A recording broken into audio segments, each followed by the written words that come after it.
এদেরকে একেবারে একেবারে মোল্লাদের হাতে তুলে দেওয়া উচিত। একেবারে কাঠ মোল্লাদের হাতে তুলে দেওয়া উচিত। মোল্লারা যা করে বেশ করে। নমস্কার, আমি আপনাদের স্নেহের ও ভালোবাসার কবি সুব্রত মিত্র। আচ্ছা, আমাদের হিন্দু সম্প্রদায়ের একটা বড় অংশের মেয়েদের বা বউয়েদের মধ্যে একটা উচ্ছৃঙ্খলতা খেয়াল করেছেন? যে আমরা উম, নারী পুরুষ সমান সমান, উভয়ের সমান অধিকার, এবং সর্বক্ষেত্রে এই যে জিনিসগুলো, এই যে বিষয়গুলো ভাবতে ভাবতে ভাবতে ভাবতে ভাবতে ভাবতে এমনকি আইন আদালত, থানা, পুলিশ, প্রশাসন, সমাজ ব্যবস্থা সমস্ত জায়গাতেই নারীদের কথাটাকে এতটাই প্রাধান্য দিতে দিতে দিতে দিতে কোথাও যেন মনে হচ্ছে পুরুষের অস্তিত্বের অভাব হয়ে দাঁড়াচ্ছে বর্তমানে। আমি অবশ্যই নারীর অগ্রগতি চাই, কিন্তু সর্বোপরি সবকিছুর ঊর্ধ্বে ভাবতে হবে প্রাকৃতিক নিয়মে নারী পুরুষ কিন্তু একটা একটু ডিফারেন্ট থেকেই যায়। আমি যদি উদাহরণস্বরূপ বলি তাহলে আপনি বলুন না, একজন পুরুষ যদি রাত ২টোর সময়, ২:৩০টার সময়, ৩টের সময় যে কোনো জায়গায় যে কোনো এতে প্রয়োজনে যেতে পারে, সেখানে কি একজন নারী যেতে পারে? যাওয়া উচিত। সেখানে অনেক বিচার বিচক্ষণতার করা উচিত, ভাবা উচিত। নম্বর ১। নম্বর ২ হচ্ছে, আহ, এর আগে বিখ্যাত বিখ্যাত কবি, সাহিত্যিক, দার্শনিকরা যে বলেছেন লজ্জা নারীর ভূষণ। আজকের দিনে পরিবারের অনেক মহিলাদের দেখা যায় তাদের লজ্জা সরম নেই, সেই নমনীয় ভাবটা নেই। বরং যেন আচার ব্যবহার, পোশাক পরিচ্ছদ সমস্ত কিছুতেই যেন বর্তমানে পুরুষেরাই কিন্তু যথেষ্ট এই বিষয়ে সচেতন। কিন্তু সেই জায়গায় ক্রমে ক্রমে ক্রমে ক্রমে কিন্তু এই নারীদেরকে কিন্তু অধঃপতনের দিকে যেতে দেখছি। এর একটা বড় ইফেক্ট পড়ছে, যেটা গ্রাম বাংলার নারী সমাজ এবং খেটে খাওয়া নারী সমাজ এবং সাধারণ পরিবারের নারী সমাজ, তারা যখনই একটু সচ্ছলতার মুখ দেখছে, যখনই একটু ভালোভাবে দিন কাটছে, যখনই একটু অভাব-অনটন মিটে যাচ্ছে, ঠিক সেই সময় কিন্তু তারা সেই পেছনের দিনগুলোর কথা ভুলে গিয়ে পরবর্তীতে কিন্তু সে ওই যে হাই সোসাইটির, ওই যে হাই ক্যাটাগরির বাড়ির যে মানুষেরা তাদের মতো করে চলার চেষ্টা করে। এটা খারাপ কিছু নয়, কিন্তু খারাপ হচ্ছে যে কোনো জিনিস ইন্টারনাল ভাবে ভাবতে হবে, ইন্টারনাল ভাবে বুঝতে হবে। যখনই কোনো জিনিস আমি অভ্যন্তরীণ ভাবে জানার এবং বোঝার চেষ্টা করব এবং তারপরে আমি সেটাকে, সেই সিস্টেমটাকে গ্রহণ করব, তখন মনে হয় এই সমস্যাগুলো হবে না।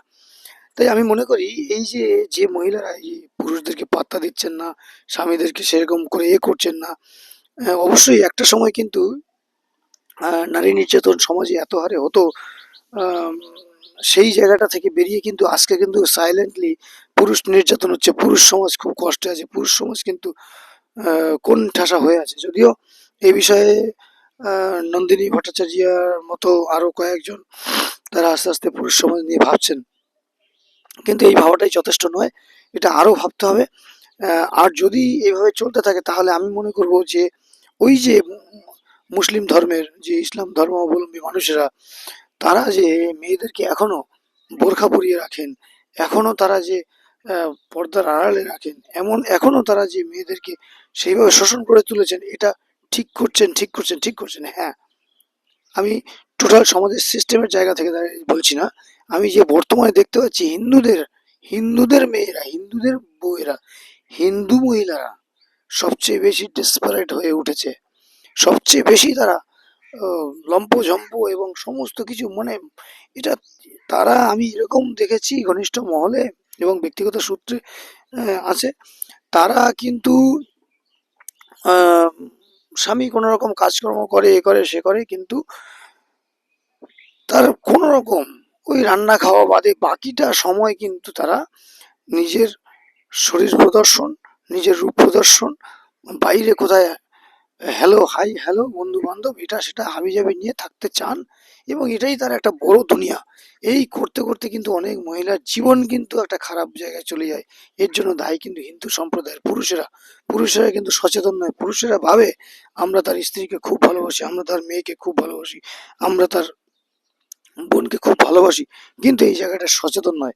এবং আর একটা কথা হচ্ছে, ওই যে জিহাদি, ওই যে যারা বোরকা পরে রাখে, ওদের আওতায় অনেক মহিলারা চলে যাচ্ছে, প্রথম দিকে বুঝতে পারে না। এমনকি অনেক মহিলা এই প্রেমের ফাঁদে এইভাবে করে করে করে করে অনেক মহিলা বিক্রি অব্দি হয়ে যায়। এটা সবচেয়ে বেশি হচ্ছে কিন্তু এই আমার হিন্দু সম্প্রদায়ের মায়েরা, বোনেরা, দিদিরা। আর হচ্ছে গিয়ে এই হিন্দু সম্প্রদায়ের যে আদিবাসী সমাজের আম, যে আদিবাসী সমাজের যে যারা, তাদের অর্থনৈতিক দুর্বলতার জায়গা থেকেও এই জিনিসগুলো ঘটছে। তাই আমি মনে করব এই সনাতন ধর্মাবলম্বী এই হিন্দু সম্প্রদায়ের মানুষদেরকে সচেতন করতে, তাদের নারী সমাজের প্রতি, তাদের মহিলাদের প্রতি একটা আলাদা দৃষ্টি করে সচেতনতামূলক দৃষ্টি দিয়ে দেখুন। এটুকুই বলতে আসা। অলরেডি ভাঙন শুরু হয়ে গেছে, অলরেডি পচে যাওয়া শুরু হয়ে গেছে। একেবারে পচে শেষ হয়ে যাওয়ার আগে অন্তত রোধ করুন, তাহলে আমার মনে হয় এই জাতির, এই ধর্মের মঙ্গল, একটু হলেও মঙ্গল হবে। ধন্যবাদ। খুব ভালো থাকবেন। নমস্কার।